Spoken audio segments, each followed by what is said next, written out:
सरकार किसी की भी हो, विवाद के स्वर हमेशा बुलंद होते रहते हैं। अगर हम बात करें एनडीए की, यूपीए की, तो हर बार विरोध ने अपना स्वर उठाया है। लेकिन इन दिनों भारतीय जनता पार्टी में कुछ ऐसे मंत्री हैं जिनको लेकर लगातार विवाद बढ़ रहा है। सुषमा स्वराज का मामला हो, ललित मोदी से जुड़ा हुआ मामला है, वसुंधरा राजे का मामला हो, पंकजा मुंडे का मामला हो या स्मृति ईरानी का, ये जो पूरा विवाद सामने आया है, विपक्ष तो लगातार हमले बोल रहा है। लेकिन प्रधानमंत्री नरेंद्र मोदी से लोगों की उम्मीद है कि वो कुछ न कुछ जरूर बोले। लेकिन प्रधानमंत्री जी अब तक मौन है। तो क्या कहा जा सकता है कि अभी जो मोदी साहब मौन है उसके पीछे कोई राज है? क्यों है मोदी साहब मौन?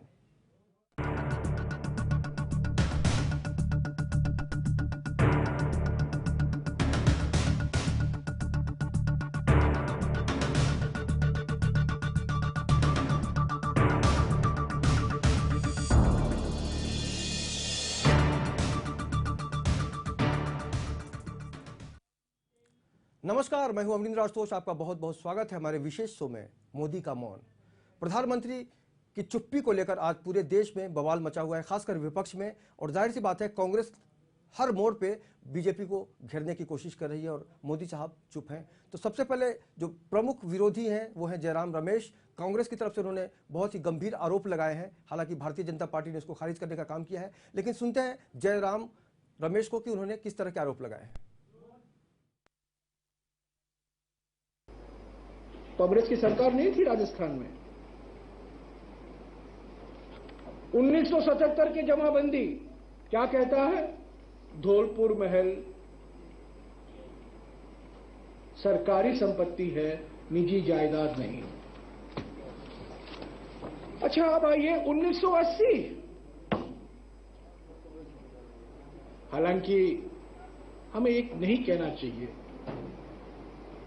पर हम कहने में मजबूर हैं और मुझे अफसोस के साथ कहना पड़ता है। 1980 में वसुंधरा के पति दुष्यंत के पिता धौलपुर के महाराजा ने कहा कि धौलपुर महल निजी जायदाद नहीं है, उनके परिवार का जायदाद नहीं है, वो सरकारी संपत्ति है। 1954, 1955, 1971, 1977, 1980 और 2010, पिछले 60 सालों में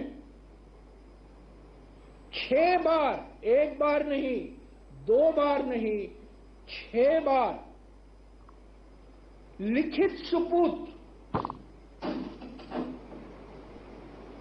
सरकार के पास था। 1 या 800 कोई फर्क नहीं है। नियंत कंपनी, पूरा नाम है नियंत हेरिटेज होटल।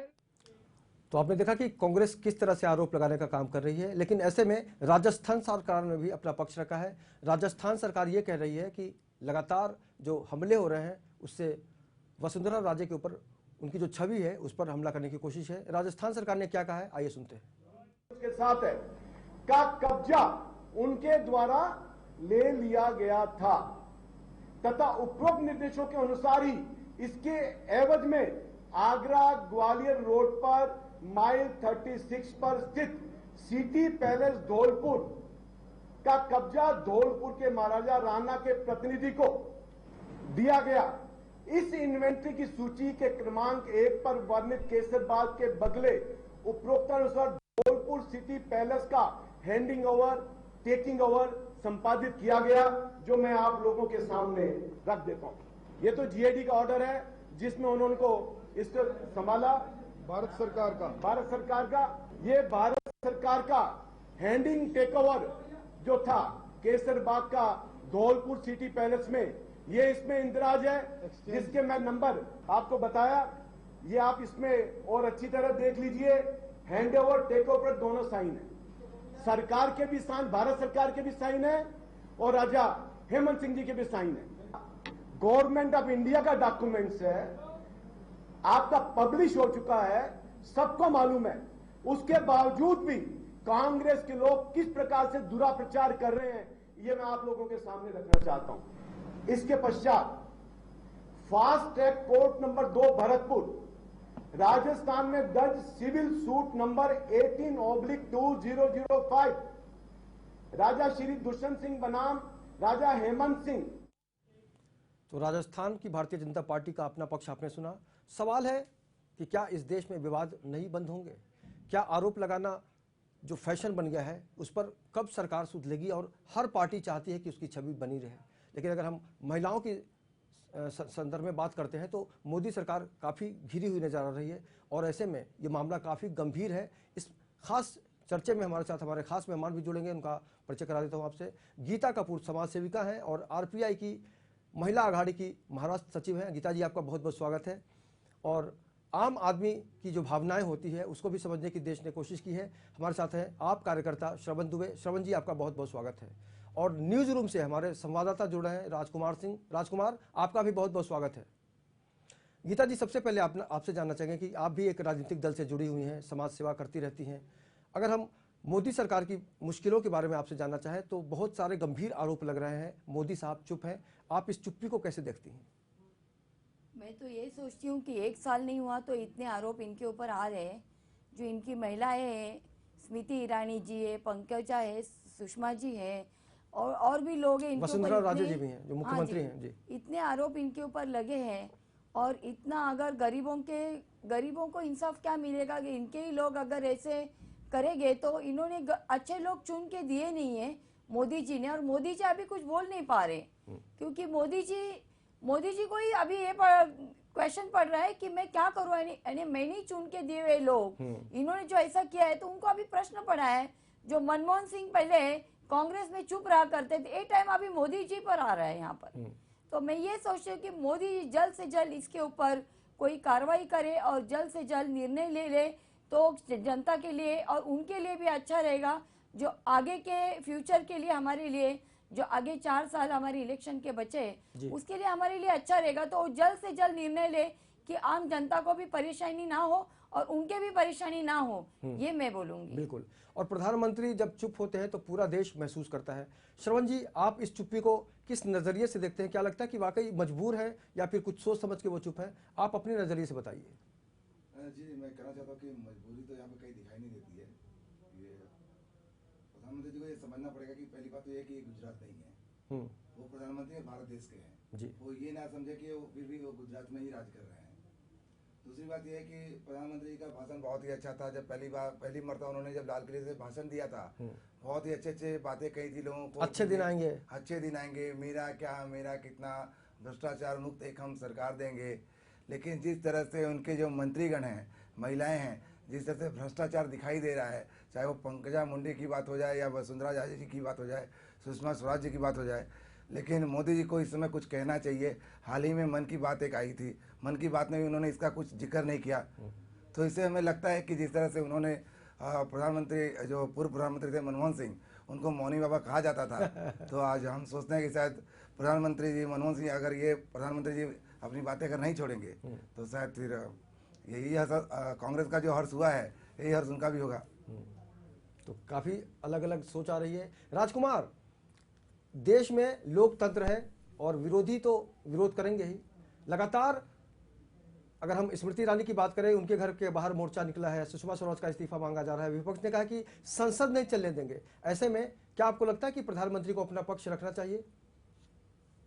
जरूरी है कि अगर आपकी पार्टी के लोग दोषी पाए जा रहे हैं, आपकी पार्टी के लोगों पर आरोप लग रहा है, एक स्वाभाविक सी बात है कि जो भी उस पार्टी के मुखिया हैं उनको लोगों को आकर जवाब देना चाहिए। लेकिन एक बड़ा सवाल जो भी हमारे सहयोगियों ने कहा, उस पर एक मुद्दा ये है कि जब कांग्रेस में जो पीएम थे वो नहीं बोलते थे तो भी आपत्ति थी, अब जो पीएम आए हैं वो ज्यादा बोलते हैं, इस पर भी आपत्ति है। हालांकि इस पूरे जो विवाद चल रहा है, आरोप प्रत्यारोप का एक दौर चल रहा है इस वक्त, खासकर देखा जाए तो जो कुछ महिलाएं हैं बीजेपी की, बड़े पोस्ट पर हैं, बड़े पद पर हैं, लेकिन उन पर आरोप भी उस तरीके से बड़े लग रहे हैं। तो ऐसे में मोदी सरकार को एक बार सामने आकर इस पर सफाई देनी चाहिए। लेकिन सवाल ये पैदा होता है कि इसमें मोदी सरकार या पीएम मोदी सफाई आखिर क्या दे सकते हैं?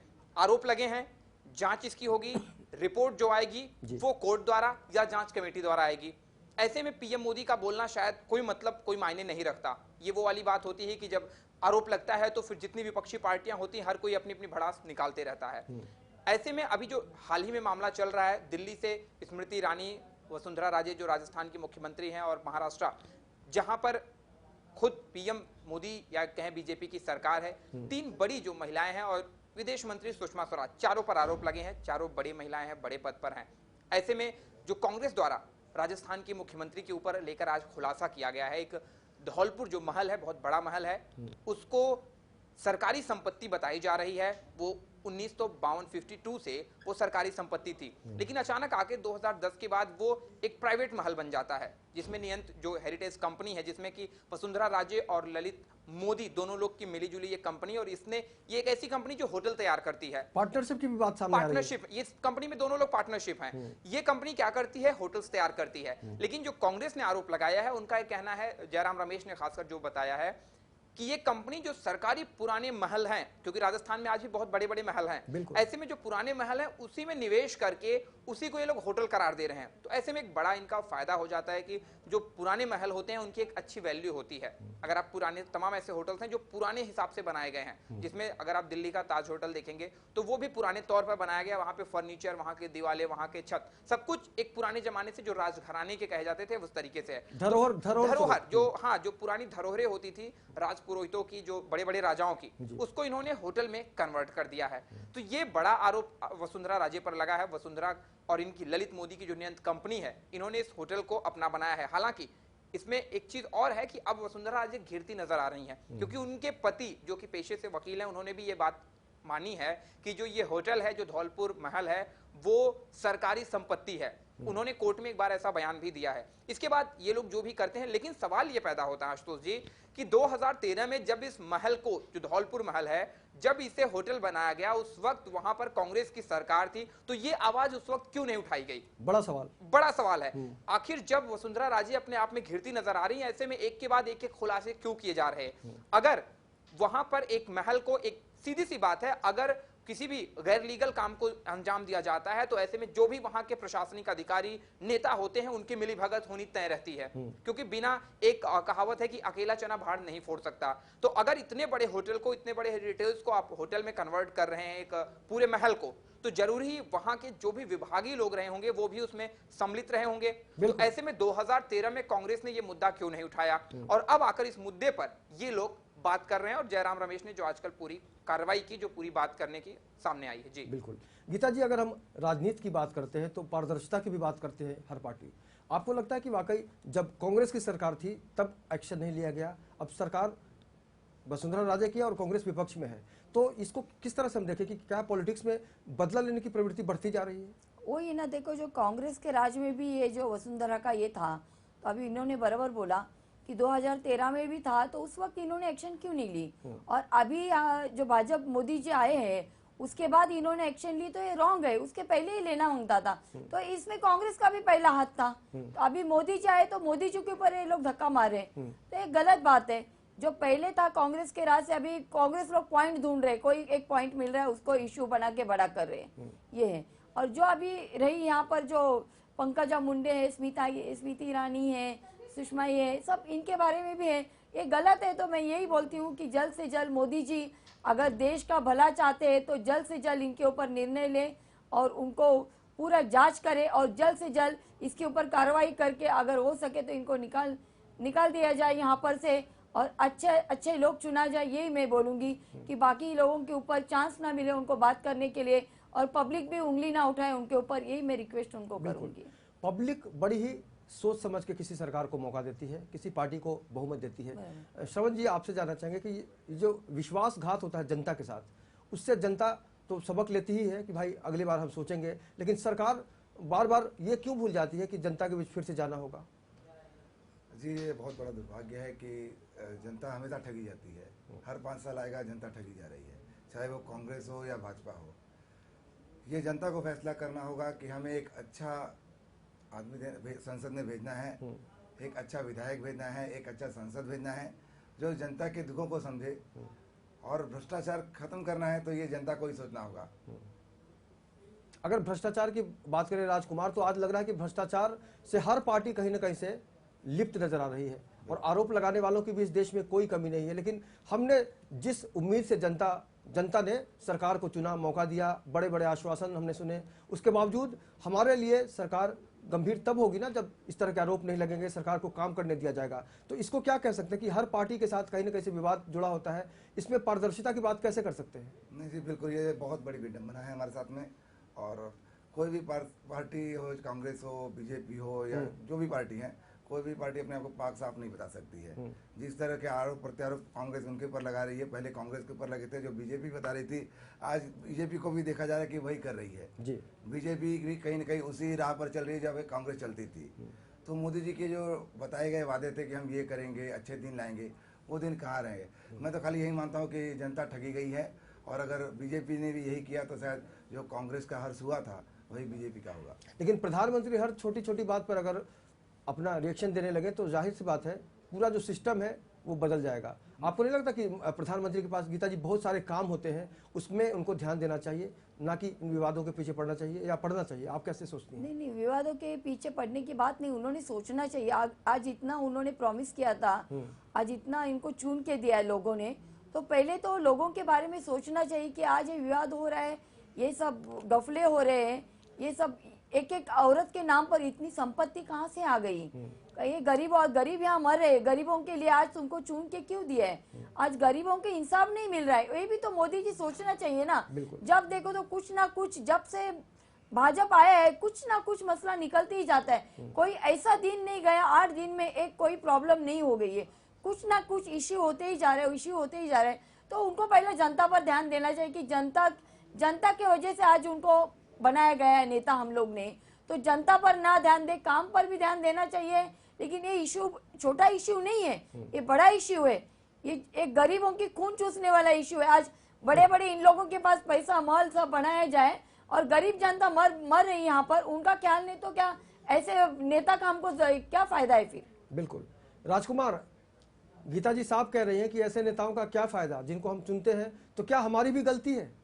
आशुतोष जी देखिए, एक सीधा सा सवाल ये जो गीता जी ने कहा हम ऐसे लोगों को चुनते हैं, इस देश में अगर बात की जाए तो सबसे पीछे आने वाली पार्टी जो है वो आम आदमी पार्टी है। दिल्ली में आई, उसकी जो उत्पत्ति हुई है वो अन्ना हजारे के आंदोलन से हुई है, एक ऐसे व्यक्ति के आंदोलन से हुई जो कि पूरी तरह से ईमानदार और एक लोगों के लिए लड़ने वाला व्यक्ति था।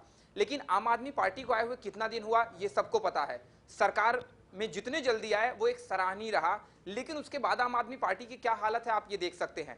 सवाल इसलिए मैं आम आदमी पार्टी पर नहीं उठा रहा हूं, सवाल मेरा ये है कि राजनीति एक ऐसी चीज है जहां आने के बाद आरोप प्रत्यारोप या भ्रष्टाचार बड़ी आम सी चीजें हो गई हैं। लेकिन आपने अच्छा याद रखा, केजरीवाल साहब 49 दिन की सरकार चलाई थी उन्होंने, पहली बार एहसास हुआ, उनको भागना पड़ा क्योंकि सरकार नहीं चला सके। और दूसरी बार आए तो बिल्कुल बदले नजर आए। दूसरी बार आए हैं तो इसलिए सरकार चल रही कि अभी सरकार विकास की जगह अपनी ही पार्टियों में उलझी पड़ी है। तमाम जो नेता हैं, जो कि उन लोगों को नेता बनाया गया था, उन लोगों को चुनाव टिकट दिया गया था जो कि एकदम आम आदमी के परिवार से आने वाले थे, वो लोग थे जो कि बहुत ज्यादा फेमस नहीं थे।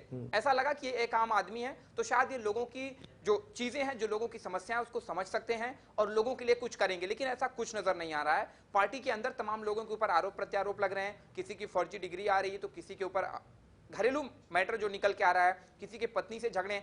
फिर भी एक सीधा सा फंडा है, एक घर के अंदर रोज कुछ ना कुछ समस्याएं निकल कर आती हैं। जो गीता जी ने कहा उस बात का जवाब मैं दे रहा हूं। ऐसे में एक देश के प्रधानमंत्री के लिए यह शायद सही नहीं है कि हर छोटी बड़ी चीज पर दखल दे, क्योंकि दखल देने के पीछे एक वजह होनी चाहिए। अगर आपके बयान आने के बाद सारी चीजें सुलझ जाती हैं तो फिर वो बयान देना अच्छी बात है। पार्टी ने तो क्लीन चिट दे दी है। पार्टी ने क्लीन चिट दी, जो प्रवक्ता है वो क्लीन चिट दिए हैं।